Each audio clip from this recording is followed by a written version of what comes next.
At the age of 14 years old, I found out that I was pregnant. It was a very devastating experience. I didn't have anyone. Everyone was just looking down at me. And I really thought that it was the end, you know? Just like these two, teenage pregnancy often seems to signal a daunting battle for many girls in Jamaica. But that frightening vision is becoming less and less of a reality, thanks to the efforts of the Women's Center of Jamaica Foundation.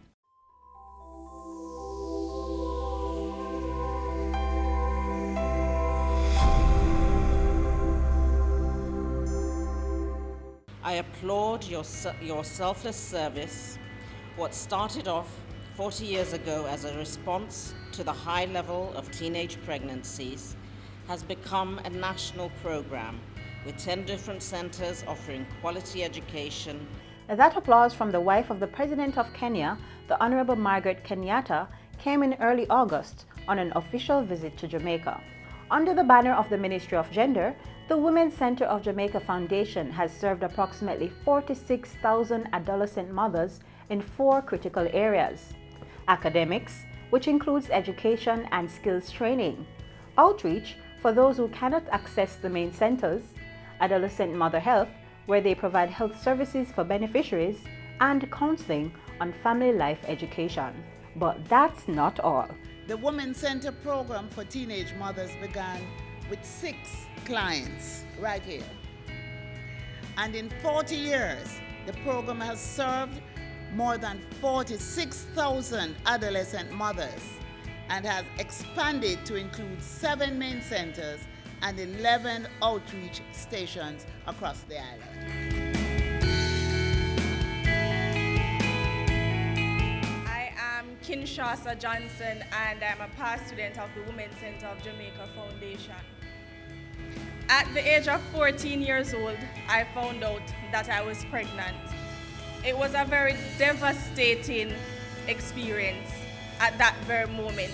I had to come to terms with the fact that I was not only a child anymore, but I was going to become a parent.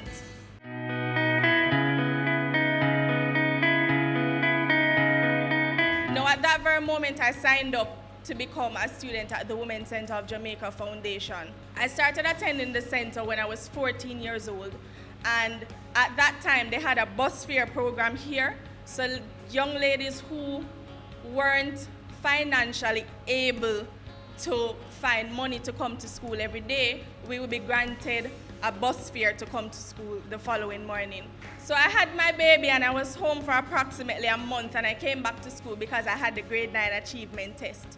Now, hearing that I passed for a traditional high school was a bittersweet moment because I didn't have it financially, so even though I was very close to my dream, it seemed very much far. And it was at that very moment that the Women's Center of Jamaica Foundation decided to assist me financially to go back to school. The center opened many doors for me, and one of those doors was to be a child delegate at the it was the Child Development Agency at that time. It's now the Child Family and Protection Services. And I was a child delegate where we assisted the CEO and the executive management team by telling them about matters that affect children. And it was there that I started working as a summer worker. And so I say this to say that we were young, and I don't view it as a mistake. It's a part of our journey, and it is a part of our lesson, because today I can say that I have become a totally different person because of my son, because I know that I have to pave a path for him that is clearer than the one that I had, and I have to assist him in every way possible. And I could not have done that without the help of the Women's Center of Jamaica Foundation. I couldn't eat, I couldn't sleep, and it was just so devastating. And